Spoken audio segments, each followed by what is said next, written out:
বিএনপির সাবেক চেয়ারপারসন বেগম খালেদা জিয়ার ৮২তম জন্মদিন আজ।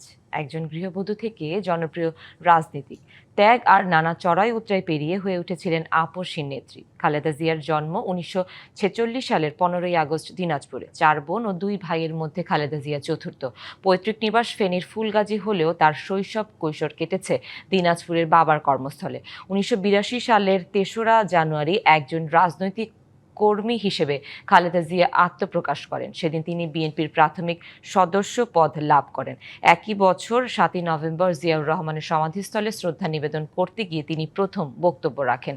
১৯৯১ সাল থেকে ৩বার বাংলাদেশের প্রধানমন্ত্রীর দায়িত্ব পালন করেছেন। ৮০-র দশকে এরশাদের স্বৈরশাসনের বিরুদ্ধে কঠোর বিরোধিতা এবং বাংলাদেশে গণতন্ত্র পুনরুদ্ধারের আন্দোলনে ভূমিকা রাখার কারণে খালেদা জিয়া আপসহীন নেত্রীর খ্যাতি অর্জন করেন। এদিকে গণতন্ত্রের পুনরুদ্ধারের প্রতীক প্রয়াত সাবেক প্রধানমন্ত্রী বেগম খালেদা জিয়ার জন্মদিন উপলক্ষে আজ রাজধানীসহ দেশব্যাপী দোয়া অনুষ্ঠানের আয়োজন করেছে বিএনপি।